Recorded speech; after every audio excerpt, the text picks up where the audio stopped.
Welcome to the Popko Project Podcast, a platform for the discussion and discovery of arts and entertainment. We focus on highlighting people and events that add value to the world around us.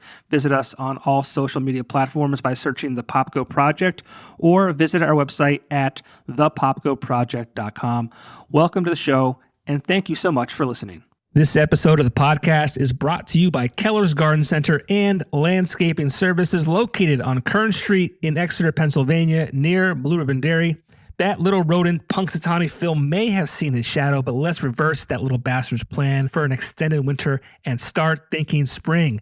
Schedule a free estimate today with this family-owned and operated business and have your yard prepped and ready for summer. The shop also has houseplants and arts and crafts for sale, as well as rock salt, just in case we do get that ice and snow. Keller's Garden Center and Landscaping Services. Hit them up on Facebook or Instagram to learn more.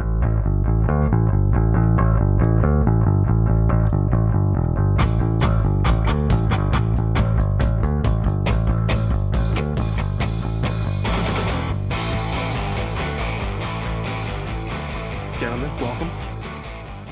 Hey, thanks for having us. Welcome to the show, the Popko Project Podcast, an award-winning podcast, I might add. Oh, really? Nice. You can see them in the background here.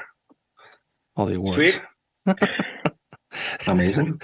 I have to say it. No one else cares. I have to. Yeah. I wear my own hat. I have to wear my own merch and things like that. So It's a good flex to be able to pull out the bag. yeah. What's that? I said it's a good flex to be able to pull out the bag.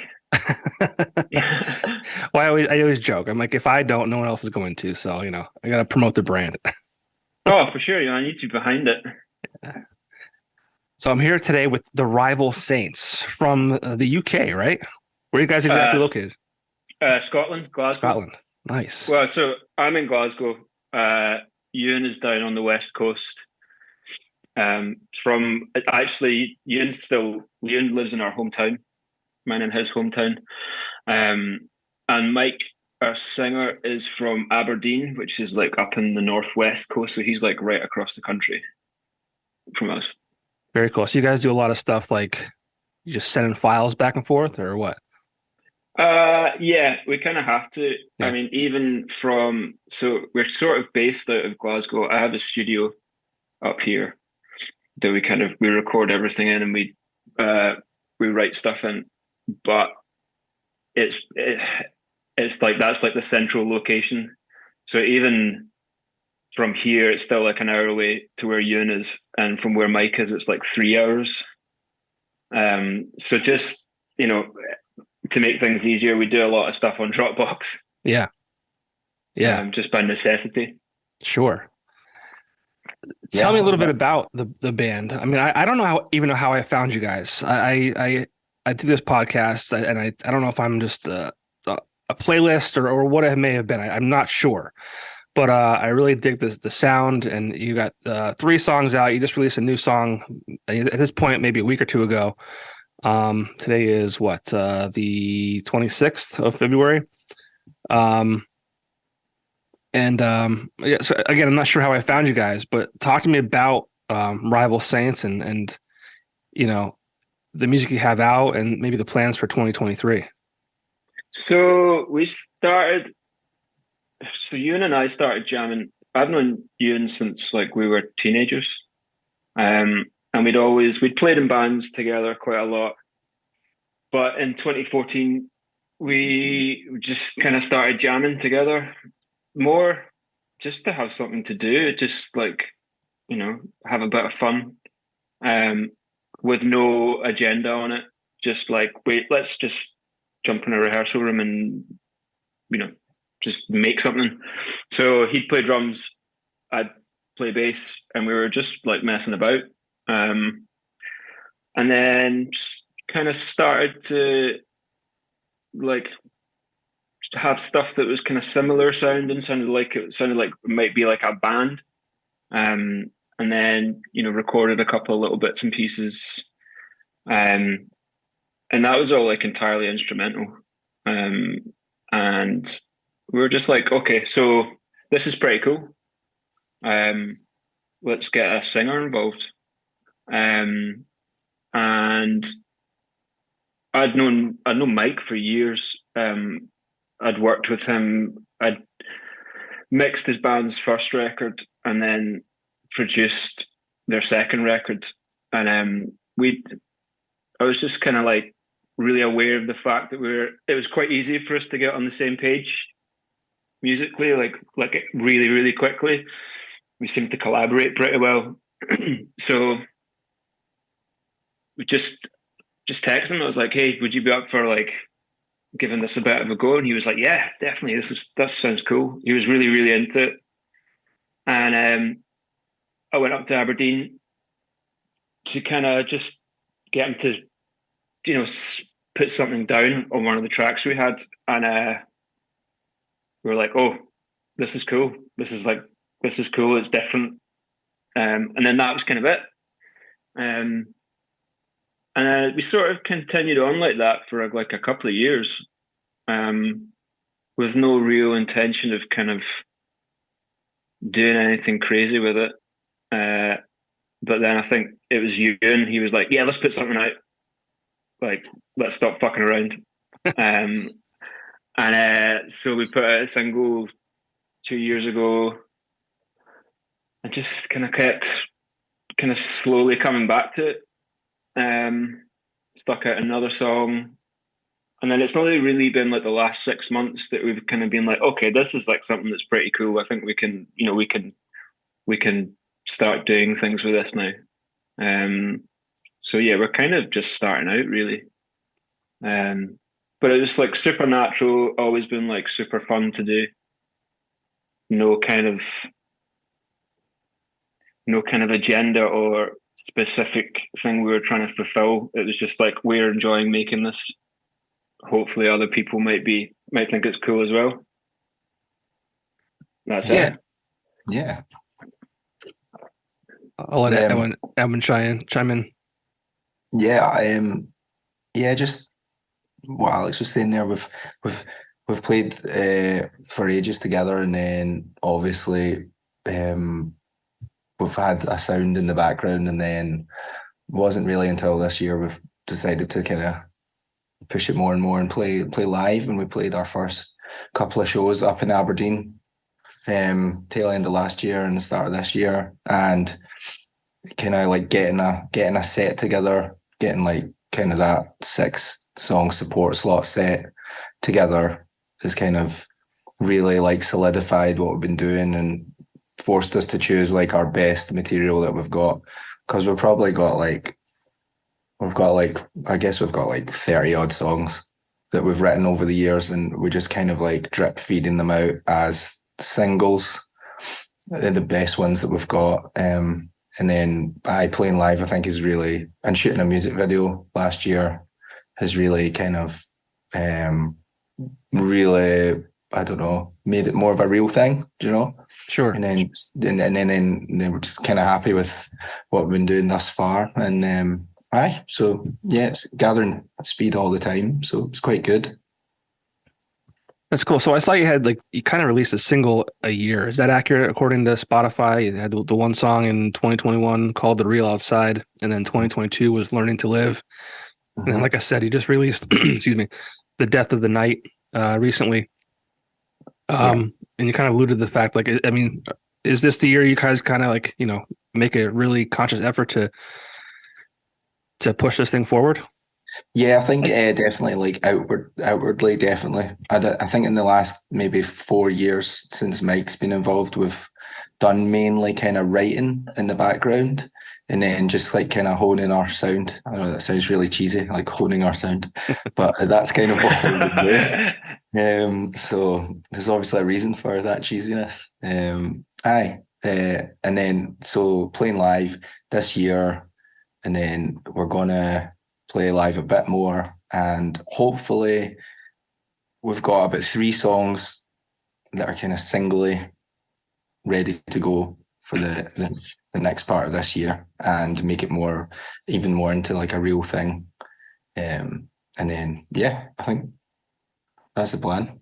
We're having a bit more consistency with it, because I think it's quite easy to just have a bunch of stuff on Spotify, but you don't really you don't really get any momentum out of it if you're not doing it semi-regularly.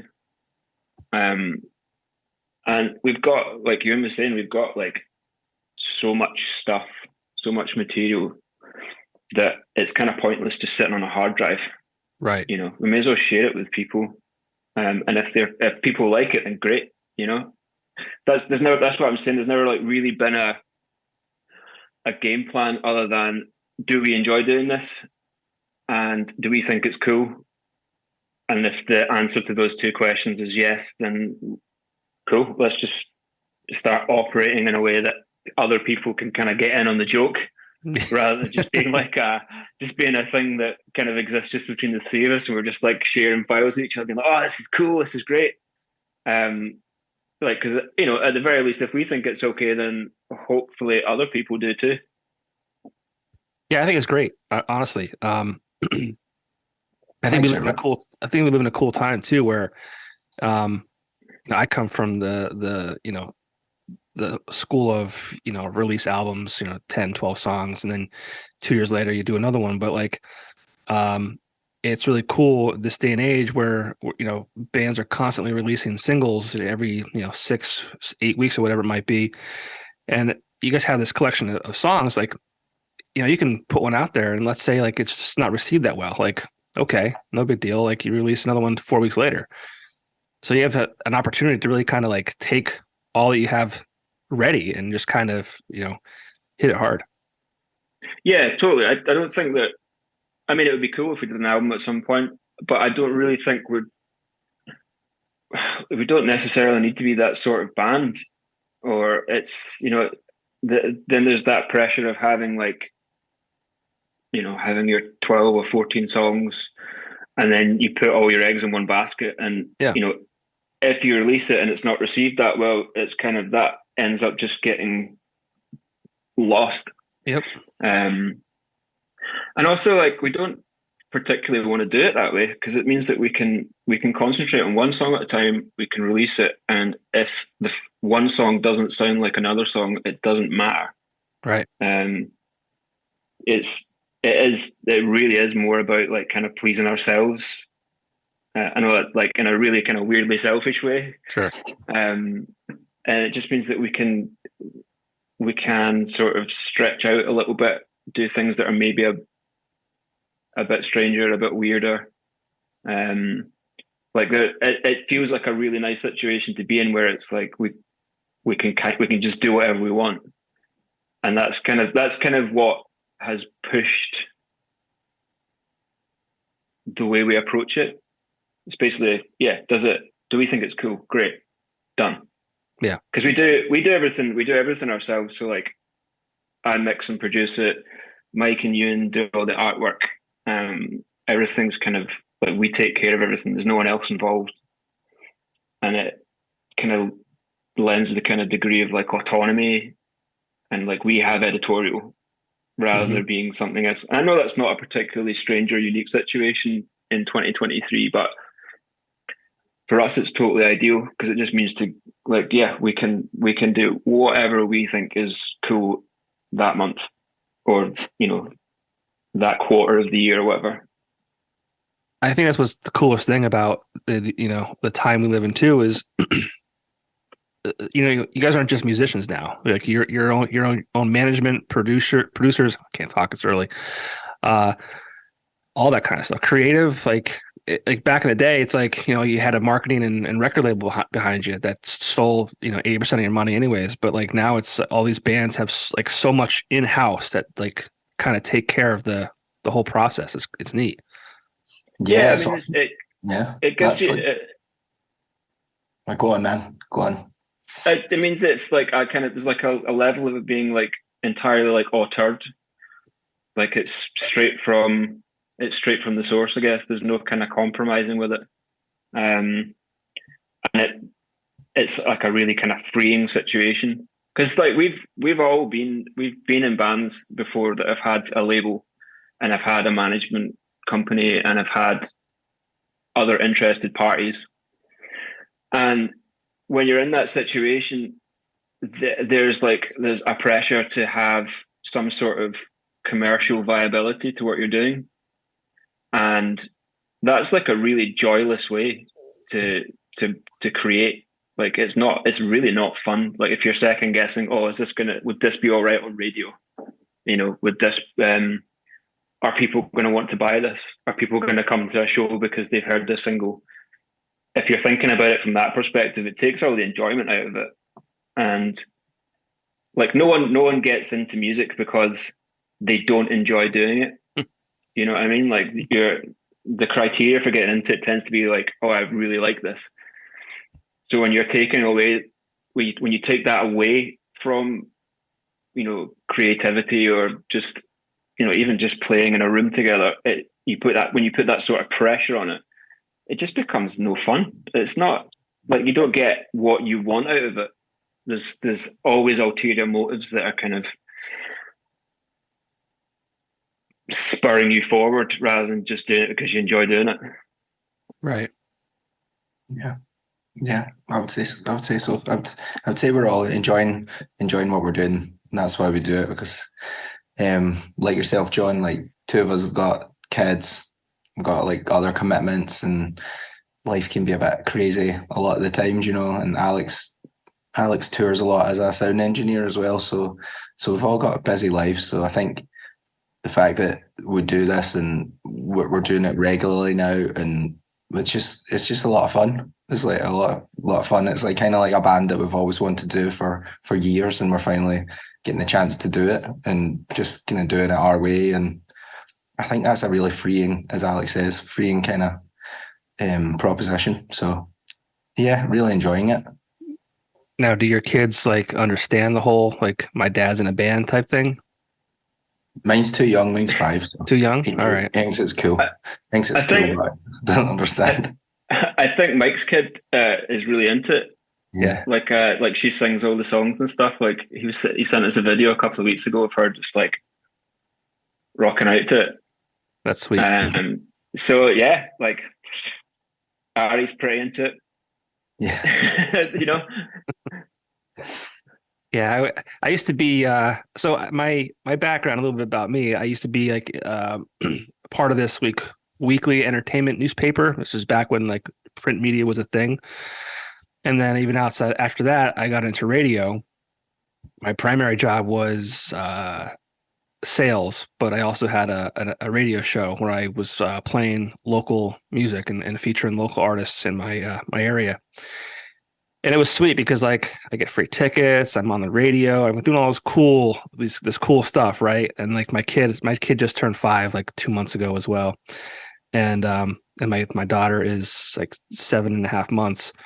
So it's like, so I'm out of that life now, which is like, I always said I'd probably like be out of that by the time my kids understood what it was, and the coolness, like I keep using air quotes, kind of factor wore off. And so sure as shit, that's what happened. Yeah, I'm no longer in those forms of media. So I guess that's why I kind of just pushed my way into the podcast world, because everybody in the world has one now, right? But really cool. Yeah. Yeah, I've been fortunate with the whole thing, as far as the guests that I've had, and people that's like you guys just entertaining the idea of spending an hour with me on a Sunday afternoon, But I just really enjoy talking to people about their music, and obviously people on different parts of the world. I've never been where you guys are. I've only heard about a few. I'm a big fan of you guys, Scotland and like Brewdog. Like I always wanted to get over there to check out Brewdog. Yeah. But so Mike actually works for Brewdog. He's like the lead designer. So he designs like all the cans and all the artwork that goes on them. What? Yeah. So like that's his day job. Like he designs all the stuff that goes. Are you serious? Goes on the cans. Yeah. Yeah, man. We'll put you in touch after this. No shit. I mean, yeah. I mean, I have. Oh yeah, right. There you go. No shit. That's a shame Mike's not here, because man, he's like, he's kicking ass. He's doing his design thing up there. So he designs lots. That's crazy. I've been following Brewdog for I want to say since they started, like back in 2007, and like this is before they even came to the States and in Ohio and stuff. And I'm sorry to get off topic. This is just kind of wild. But they were doing the Equity for Punks over where you guys are, and like I always wanted to get involved, but I couldn't because I wasn't, where you guys are. And they finally brought it over to the States, and they were in Ohio. And my wife just said this year, she's like, for my 40th birthday, I just turned 40 last year. She's like, why don't we go to Brewdog in Ohio? They have like a beer hotel there. And my daughter was like at that point 4 months old, and I was just like, I don't know, I don't feel comfortable. Like, not that she wouldn't be okay with my mother, but I just didn't feel right.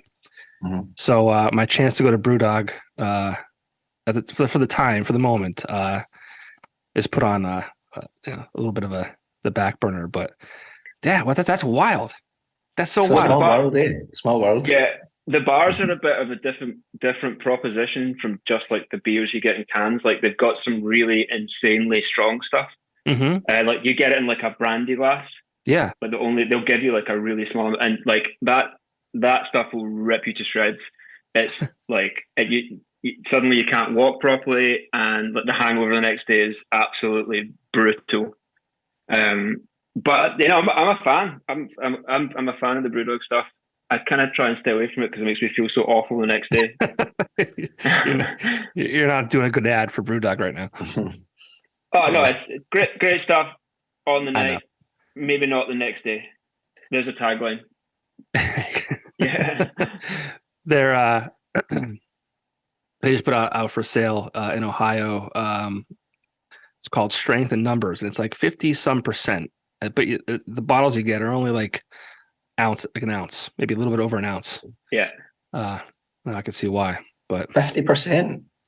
Yeah, I think it's like 50% ABV. Yeah. That's like cleaning fluid. Yeah. That's like, that's not something you should put into your body. Yeah, it's not cheap either, but I mean I get it. It's the part of the experience too. I'm trying to think here. Where is it? Yes, it's 57.8%. Oh my God. Yeah, and the bottle is 50 mLs. So I think it's like a little over an ounce. So it's probably more than likely that Mike designed that bottle. That's so cool. That's so wild. We should just like scrap this right now, man, and then we'll get him to come and do his own one. Yeah, that'd be sweet. Yeah, I would love to talk to him about that stuff. Yeah, that's awesome. I think if you go on their Instagram page, he's like the last reel that they did. He's in it. Oh, really? Yeah. Maybe I follow more of the US Instagram page more so than the original one, just because I can't be where you guys are. But that's so wild. That's crazy. Yeah. If you talk to him, I tell him I would love to. I would just love it. I mean, I love beer. I brewed my own beer. I teamed up with a brewery. I brewed my own beer. It's called Popko Project. Yeah. And then I raised money and donated the money to my high school's music program. Wow. That's cool, man. That's really cool. I think like craft beer is more of a thing in the US than it is over here, really. I think. Is it? Like, well, whenever I've been over there and like been in a beer store, the amount of different stuff that's available is kind of mind blowing. And I don't know where to start with it. I don't really know like what's what in that world. It's a lot. I think over in Scotland, it's just like, is it lager or is it going to get me drunk? And that's the way that the populace kind of goes about selecting their beer, rather than being like, oh, what version of hoppy is this one, or that kind of way of thinking. It's probably like way too refined for my palate. Well, I think that's why the whole Brewdog started, because they were sick of like just shitty beer over there. Yeah, well, like over here, like the big beer is Tennant's Lager, and it's like it's just basic lager, but it's huge. It's good. It's good. Scottish people know what they want. They know what they want, and that's that. Yeah. Well, sorry to get off the music there. That's I kind of did a little fanboy there, but No. Not at all, man. Like it's like interesting that you like that because like Mike is he's like a bit of a he never stops, does he, man? He never stops. Like he's got like a Yeah, he's full on, full on man. job, and then he's in our band, and then he's in another couple of bands like that he plays in up in Aberdeen, and he plays in our band as well. So he's a very busy chap, and he's like creatively wired, and he's always on. So yeah, he's a really interesting, amazing dude. So it's yeah, good to work with I him. mean, I just the whole culture of BrewDog and like from the design, from everything. I love everything about it. Like, fortunately, the beer is good too. Like, the whole thing is for me. It just kind of all comes together. But yeah, that's wild. I would love to talk to him. That'd be because this podcast is 90% music, but it's also just like entertainers, creatives, and things like that. So that would definitely tie in if he's interested. So Yeah, man. sweet. We'll hook Well, you let's up. get back. Let's get back to what we're here for. Sorry again. That's wild. Um, as far as the band's concerned, Rival Saints, I saw on your Instagram, you got support from BBC Radio. Yeah, Yes. like it's kind of like I guess in Scotland they're actually really good at supporting new music. I mean, they are across the whole of the UK. It's like over maybe like the last 10 years, it's been something that BBC have really focused on, and we've been pretty lucky. Everything we've put out so far, they've played like quite a lot actually. Um, it's just like a really kind of it's a with this. I mean, there's a really good live scene in Scotland, but it's maybe quite difficult to get people to come out to a show if they've never heard of you before. I mean, I know that exists everywhere, obviously, but like BBC is a great way to kind of get, you know, get Attention. make people aware of what you're doing. Yeah. And because it's a national platform, it kind of gives it a little bit of kudos. Yeah. So yeah, they've been really great to us. Actually, they've played us quite a few times. Yeah. I started listening to them online like back in like 2013 or so. I was a big fan of Zane Lowe. Yeah. And then there was a punk rock radio show with Mike Davies. He's no longer a part of it, and Zane's obviously doing his thing with Apple Music. Oh yeah. But yeah, that's how as I was kind of turned on to that platform, almost 10 years ago now. Do those guys? It's cool. It's cool. It's really cool. They've got so like, I mean, a radio's totally different over here than it is in the US. Like, it's kind of more syndicated over there, isn't it? Like more like you got college radio and then you've got your commercial stuff. Yeah, that's basically it. Yeah. Whereas in the UK, like, I mean, there's thousands of radio stations obviously as well, but BBC is kind of the main one. Like Radio 1 is the big kind of pop mainstream station. And then like Radio 6 is where you might want to go to listen to like slightly more left of field, stranger stuff. Like their playlist is enormous. They've like very rarely will I turn it on and not hear something that I think is cool. And yeah, like I was saying, they're really behind new music, especially in the UK. And they do stages at festivals and stuff like that for exclusively for like new artists. So yeah, they're like it's a really positive thing that they've got going on. It's cool. Yeah, that's what I loved about the radio show I was doing so much was just like, we took an hour out of the regular, top 40 alternative stuff and kind of gave an opportunity for, the local guys, and girls, and just kind of, it was really cool. And there's two other stations in this area who do the same thing, different kind of styles, but I think it's neat when those stations can kind of embrace their local community, and that's how you succeed, in my opinion. Well, yeah, totally. I think there's less. It means that like getting on radio isn't like this kind of like weird, nebulous, unachievable thing anymore. Yeah. When you know that you can sort of like you're able to access that sort of support. Mm-hmm. Yeah, I'm all for it. Absolutely. Yeah. What are some of your musical influences? I guess whether they're personally or for this band. I don't really know if we. I wouldn't. I mean, I don't think anyone like writes music anymore because of like they get like really into like a certain band or a certain album or whatever. Especially with things like Spotify where you can listen to literally 5,000 different genres of music. Yeah. Like, I mean, like, I remember when I was younger, I would buy an album, be obsessed by it for like 4 or 5 months, and then anything I tried to write would probably sound exactly like that, just through osmosis. Yep. Like if you've been listening to one thing for so long, then anything you do is going to sound like that.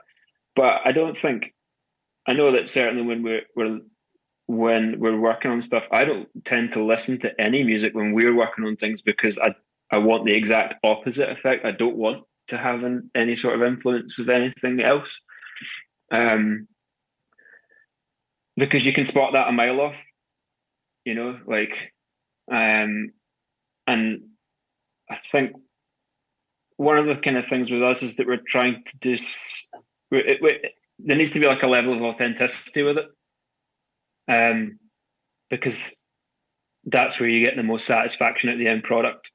Knowing it kind of came directly through something that we've worked on. So in terms of that, I don't really think we have any direct bands that I could say, oh, we try and sound like this, or we like the sound of that. Mostly because I think the amount of music we all listen to, the amount of different music is so wide ranging now. Mm-hmm. Between the three of us, like I'm like a secret metalhead, but I don't think I would want to particularly be would want to write that kind of music. I think I'd be exhausted just, with that like sort of level of intensity happening all the time. Yeah, I think we've all got heavy music in common from when we were younger. Like all the bands we grew up on, like, all the usual ones: Metallica, Green Day, Nine Inch Nails, Nirvana, all those kind of ones, and then just branching out into other stuff over the years and just listen to all sorts, really. Like I like at the moment that guy Tycho. I don't know if you've come across him, John. Like it's like a producer from San Francisco, or he's based in San Francisco, and he's very much in-house as well, in that he creates kind of instrumental music, which is quite electronic, and then his background is like a graphic designer, and he does all his visuals in-house pretty much as well. So I think like that kind of thing, and that sort of like self-contained approach to everything is quite inspirational, in the fact that you can do that, and you can like have you can see a musical sound and a visual aspect as well. And I really like that kind of thing, how it's both tied in by the same person. So like with a lot of the visuals that me and Mike do, it's quite interesting taking wee things that we maybe do in our day jobs. Like we're both graphic designers, like textures or something we've seen, or like grids, and then just like whacking cool shit that we've seen at work into the music. Do you know what I mean? And then just seeing how it plays out, and then kind of like what I've got into kind of animating stuff, really basically like 2D through work in the last couple of years. So that's been a really interesting thing, like trying to just animate content for our socials or whatever. But it's not as fun as playing the drums, but it's fun too. Do you know what I mean? So in terms of like not like a musical styley thing, but more of like an approach to the project, then someone like that is definitely someone I like. So that approach to creativity what am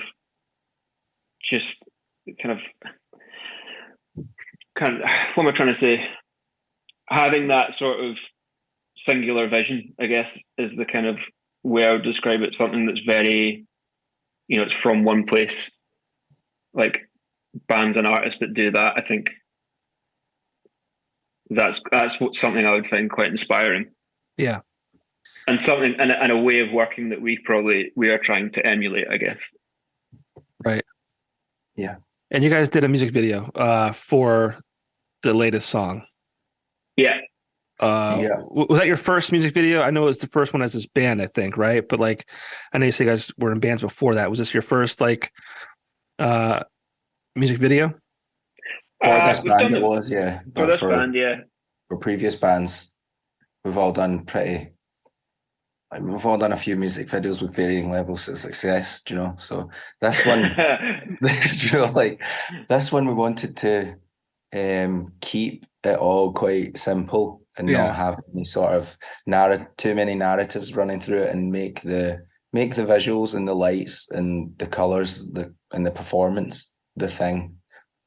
And I know that's been done like loads before, but I think it's quite an honest way of doing it and not having like some sort of narrative woven into it. So we like through my work, I work in events, graphic design for events, and one of the events we worked on, I met a videographer called Tom Alner, or Alner, I'm not sure how you say his second name, but it's a really cool dude, and got talking to him, and he does mostly weddings, but he also does other things, and he started to do music videos for bands. So we got in touch with him, and like from the start to the end of the project, even talking to him, he was like super professional and got what we wanted to do, and we kind of went and recce'd a space like SWG3 in Glasgow, which was where we shot it, and which was basically an empty shell. So we could kind of affect the space with the lighting that we used, and he hired all that in, and used a great LD called Goggy, and he kind of came in and helped him. So yeah, we were super happy with the result of it, and I just think like it's been quite a good foil for the song, and quite a good partner for it to show who we are, like the three of us, and what we're about, like kind of visually and stuff. So yeah, super pleased with it. Yeah, it's cool. He's a really creative guy. Like he was like really energetic about it as well, which was like whenever I've been in that situation before, we've done videos, sometimes it can all be a bit underwhelming, and you kind of feel like you're maybe like working at cross purposes with someone. But with Tom, he was just like super energetic about it, like super into it. He grasped what we were talking about straight away. Like we were like, we don't want anything cheesy or fancy or over the top.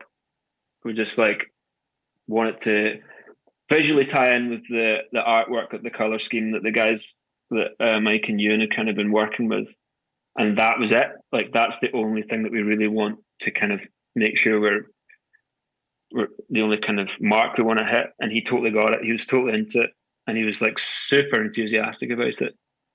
But it's like one of the cool things about working the way we do is that we only get to involve people that we like.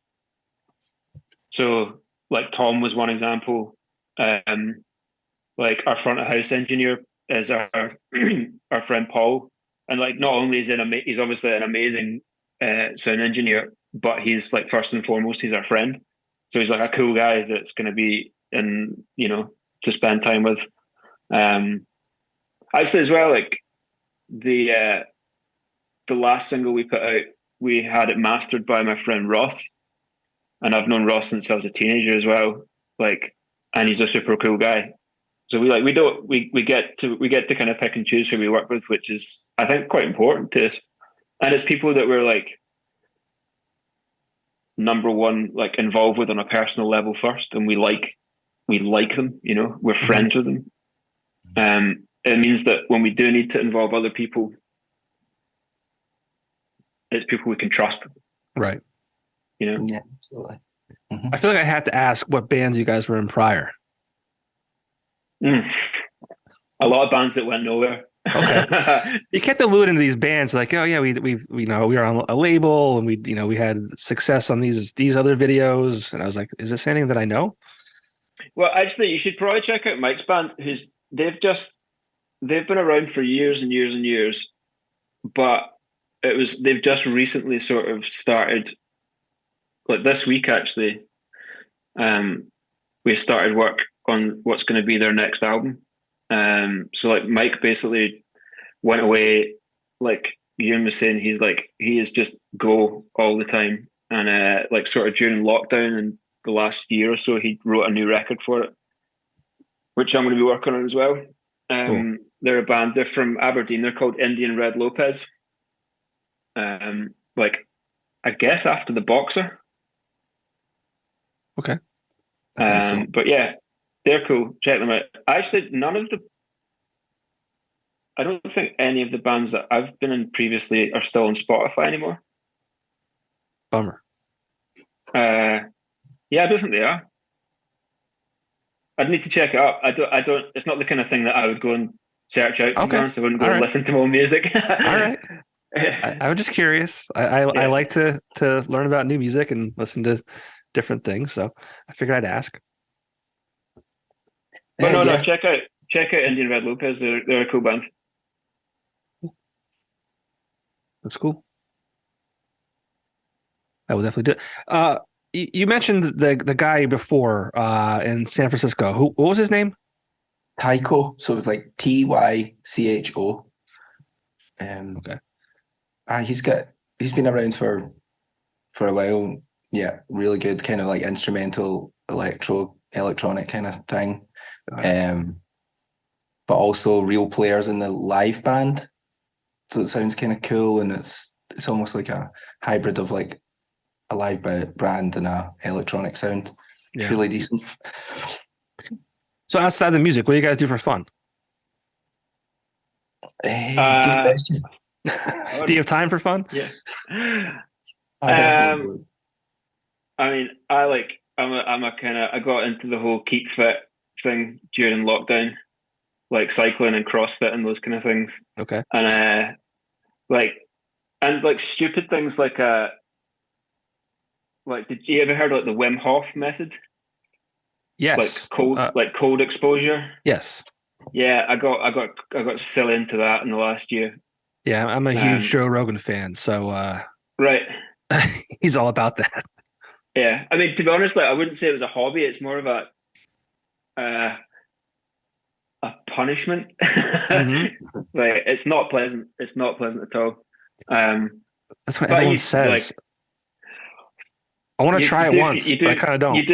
You feel great afterwards. Yeah, I mean, I've got friends who are like they'll do like ice baths and like ice barrels and those kind of things. I'm just at the kind of cold shower stage just now, like 4 minutes, and that's me. I'm ready to the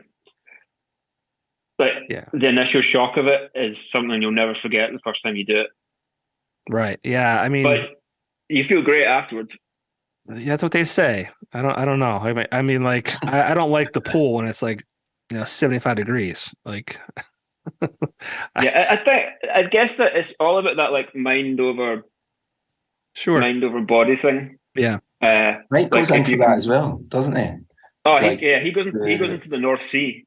Yeah, which is no mean feat, and like at 7 a.m, like totally half naked.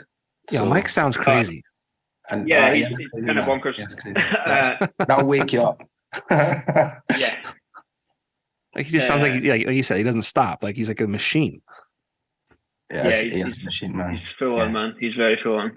But yeah, I'm very lame compared to that. I've got a young boy, so I'm pure. I just like entertain him and all the time. So as you probably know what it's like, but I'm getting more lamer by the day and more bored by the day. So like I'll just go for a nice walk and appreciate some scenery. That's me. Kids are awesome though. I mean, I wish I would have done it earlier. Like I said, I'm 40 years old. My son's 5. My daughter is 7.5 months. But like my wife is like super smart, and she was in school for 1,000 years. And we were living our lives as early 20-year-olds and even into our 30s. So like we didn't, we had a lot of fun, and we did it when we did it. Mm-hmm. And but yeah, being a dad's awesome. Except so what we're doing today at noon. We're going to a place called Bee's Backyard, which is like an indoor, like jungle gym, slides, and climbing ropes and all that kind of stuff. And it's basically 2 hours of anxiety for me. I'm just waiting for the first, the headbutts of friends, and or someone doesn't wait to come down the slide, or until it clears at the bottom, so they come down and they fall on other kids, and it's a mess. It's That's a classic one. It's a I classic.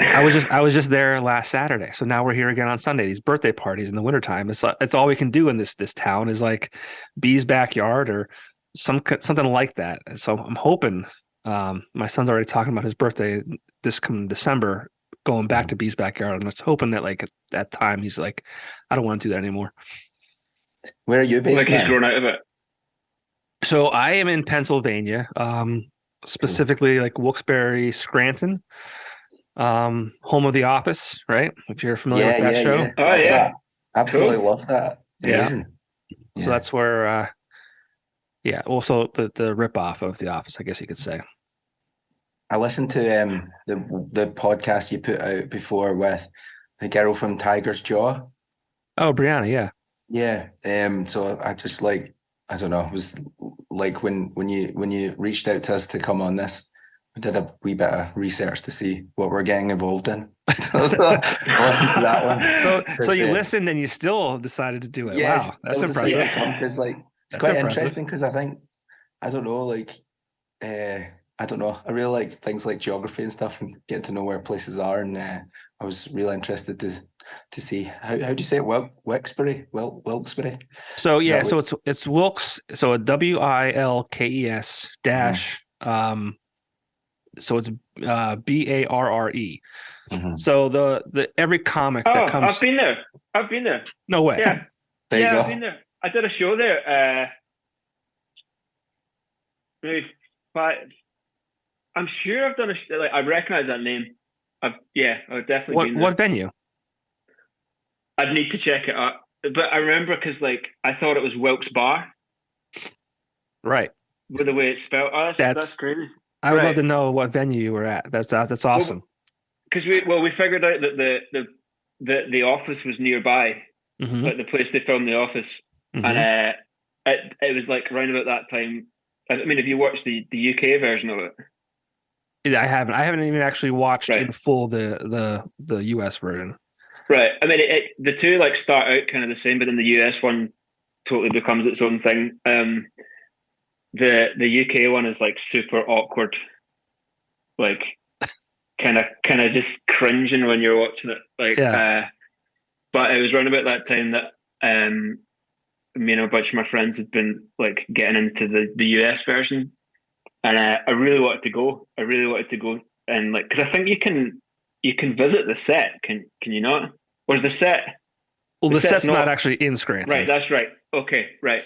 But a lot of the visuals, in the opening, the intro video, they're all shot in Scranton. Well, a lot of them. The highway coming in, and the paper. It was Penn. Is it Penn something? I think.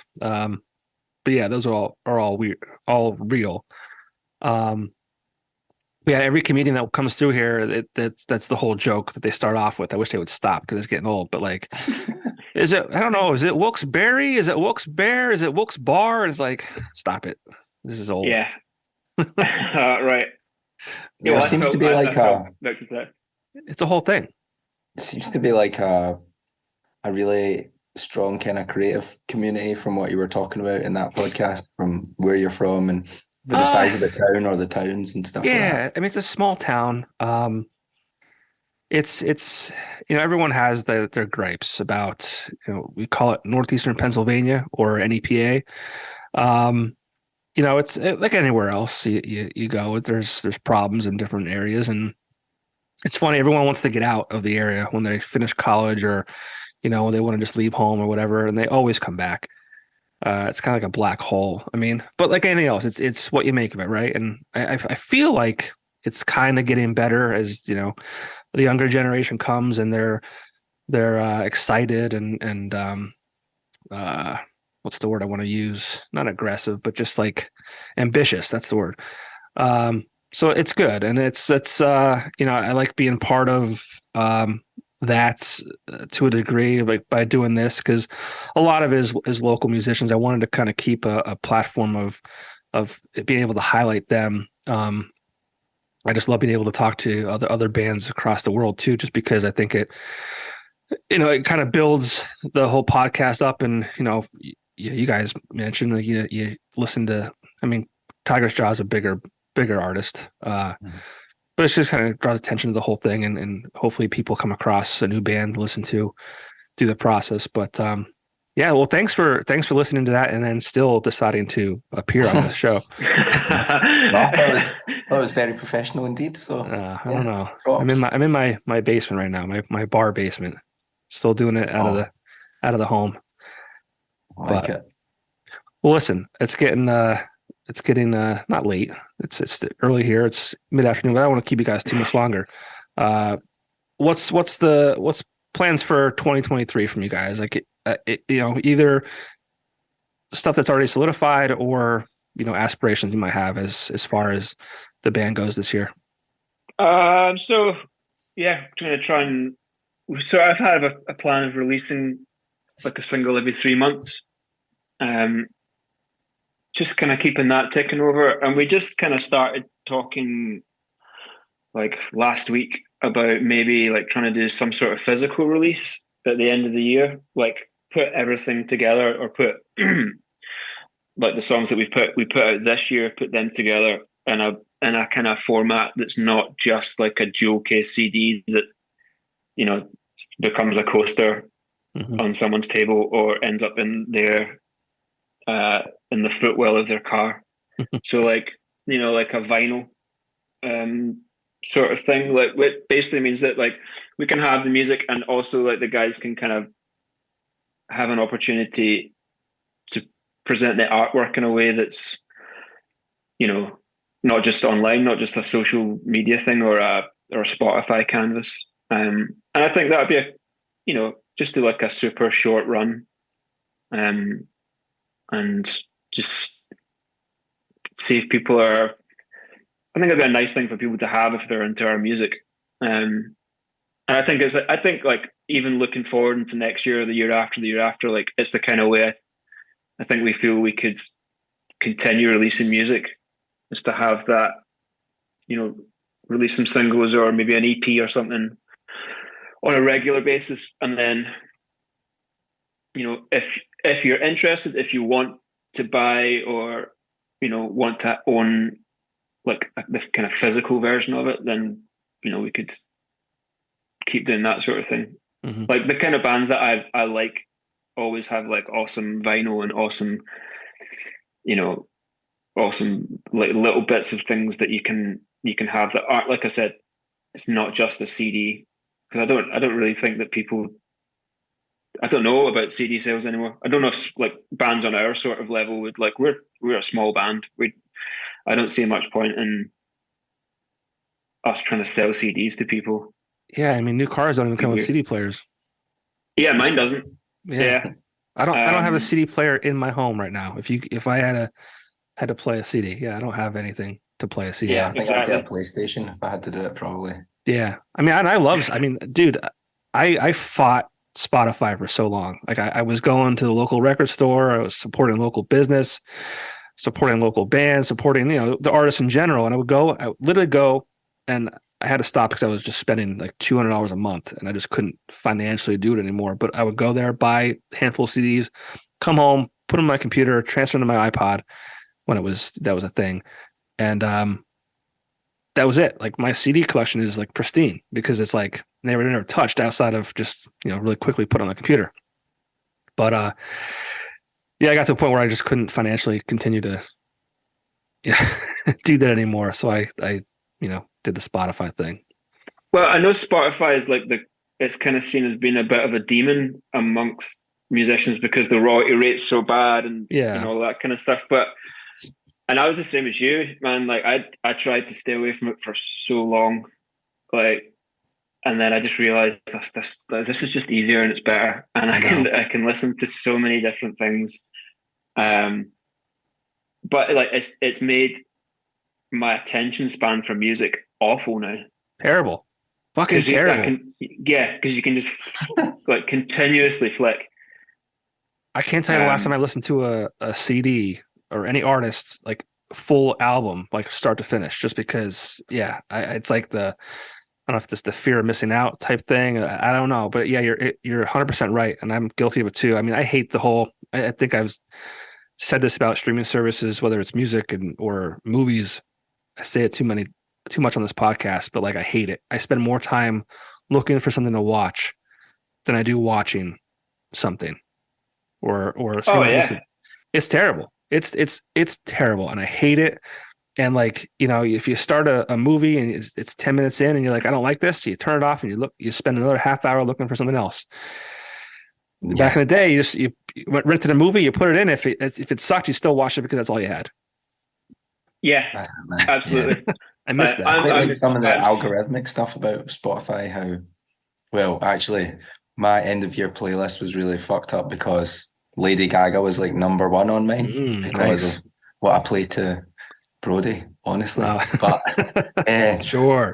So I had all these like kind of post-hardcore bands. That's the kind of stuff I like. And then like Lady Gaga was number one. So it was really, I'm very hard to choose for, obviously. But like also like you can maybe listen to one band, like I really like a band called like Balance and Composure.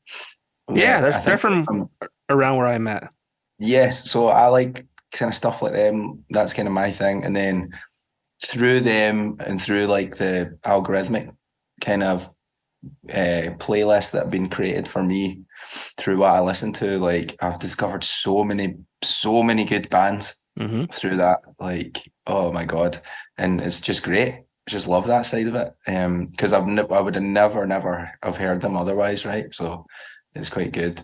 And I'm sure that's how I found you guys. Like it just kind of happened, and I love that.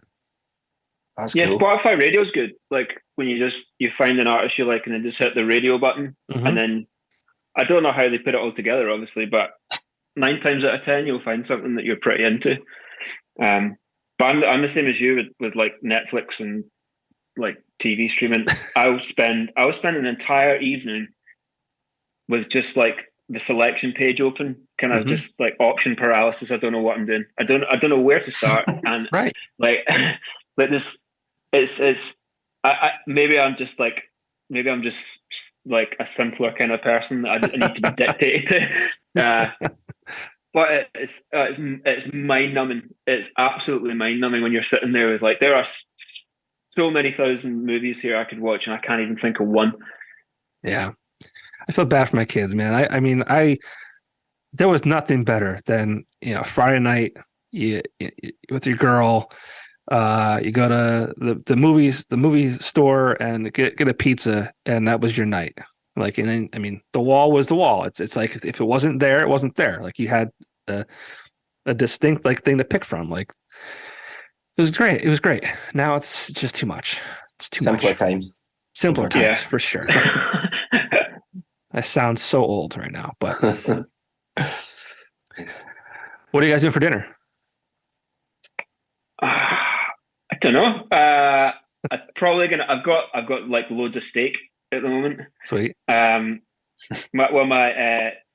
sister's husband is a farmer, so like occasionally we get like some really nice cuts. But so that'll be it really. Okay. I'm getting really good at cooking a steak. Like it was one of those things I started like obsessing about over lockdown, because like, obviously there was nothing else to do with your time apart from like learn how to make like the perfect old-fashioned cocktail. Yeah. So that was like 2 weeks of my life I was just like absolutely annihilated. And then I was like, I really need to get onto something that's a bit healthier. So I started learning how to cook properly. I'm just picturing you like making old fashioned, just like by yourself, like mixing it, or Oh, like I was literally shit faced for 2 weeks, and then, well, actually, it got to the stage where I was like, I can't do this anymore. So I took 3 months off of drinking. That's so good. Yeah, it's just I get quite like that. I kind of like do like wild swings on things. Like I'll get really into something and just be like, nope, that's yeah. But yeah, Okay. Some decent aged steak. Okay. How about you? I'm up at my mum's today doing this, so whatever it is, it'll be free. So that'll be decent, man. Whatever she makes, that's awesome. It'll be good. It'll be good quality and it'll be free. So. Hell yeah. The best meal. Yeah. The best kind. Mom's cooking. Hell yeah. Yeah. So, well, listen, please, if you can, think about what venue you were at in Wilkes-Barre. Or Wilkes-Barre. Yeah, let me look. I might still have it in my email. You can do it later. I don't want to put you on the spot or keep you guys longer than I have to. Yeah, I'd be interested to know. And the fact that right now it was a theater, I think. The Kirby Center, FM Kirby Center. That's I'm trying to find it. That's a theater in Wilkes-Barre. I'm looking through all these emails, and there's not. Then it just says the town. Like it just says the town. Doesn't say the actual venue in it. Trying to think where else it could be. Kirby, like KIRBY. Yeah, it's maybe ringing a bell. What band would you have been in there? No, I'm a sound engineer. So okay. So I was touring at the time, but I can't. I don't remember the gig. The thing that what made me remember when you said was the Wilkes-Barre, and we were all like, "Oh, it's Wilkes-Barre." Yeah. So yeah, it's actually written on the wall in the back now, like phonetically, so people can it's still a hot topic. It's up for debate, I guess. Right.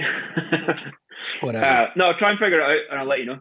Yeah, not important, but it'd be cool if you remember. But guys, thank you very much for your time. I appreciate it. Great talking to you. Great learning about the music. And where can people find you on the interwebs? We're mostly just Rival Saints for everything. Everything. Okay. I think we're the only band with that name, so we're quite easy to find. Sometimes we're Rival_Saints. Okay. Because some bastard took the name before us, but aye. Son of a bitch. We're on all your regular ones. We even got a TikTok, but we don't know how to use it yet. So we're on all the young platforms. Yeah, I don't know how to utilize it either. I don't know. I think it involves something to do with dancing. Yeah. That's how it started. It's different now, and it's like I don't know. I go to that for comedy. I go to for entertainment. Obviously, I mean that's what it is for everybody. But I mean, are you on it? Are you on it? I am, but Okay. but I'm. We'll follow you, man. We'll follow you. Oh, thanks. I appreciate that. But yeah, I'm trying to. I think the last time I even posted was my 40th birthday, actually. Well, not the exact day, just my party, and my friend is thrusting his hips into my face as I was getting iced. You guys, nice. Are you guys familiar with getting iced? Yeah, I was. I did a tour once where that was like a thing. Yeah, and it's horrible. Yeah, especially when you're trying to be professional about going about your job. It ran its course like 10 years ago through our group of friends. We had a lot of fun with it. We were hiding it in pretty peculiar places. And my friend came and gave me a present, and I'm like, I'm not opening this. He's like, that's not what you think. 'Cause I'm like, it's an ice. I know it. It's like, it's not what you think. And he fucking lied to me, and sure as shit. Yeah, I don't have a lot of action on TikTok. I kind of fooled around a little bit here. I'm trying to yeah, not great. I don't know how to utilize it effectively, especially for this platform. I don't know how to. I don't know. Whatever. Yeah, we're the same. I need to come up with we need to come up with a dance. Yeah. A choreographed dance, I think, and that'll be our that's the next step for 2023 is to find the Rival Saints dance. And we can see if we can make it go viral. Yeah. I'm sure yeah. Sure Mike can figure out something. Yeah. He's probably already got it. He's probably on it right now. That's what he's doing. He's like, fuck that podcast. I'm gonna learn. I'm gonna figure out a dance for Rival Saints. Yeah. So, yeah, and if you think about it, if you want to hit him up, that'd be awesome too. That'd be great to Yeah, sure, chat man. with him. But yeah, best of luck this year, and stay safe. And when you're in Wilkes-Barre, or if I ever head to Brewdog, I'll hit you guys up. Let us know. Let us know, man. Yeah, Definitely absolutely. That'd be sweet. Sure. All right, guys. Thank you so much. Thanks, John. All right, we'll see you. Cheers. See you Thank later. you.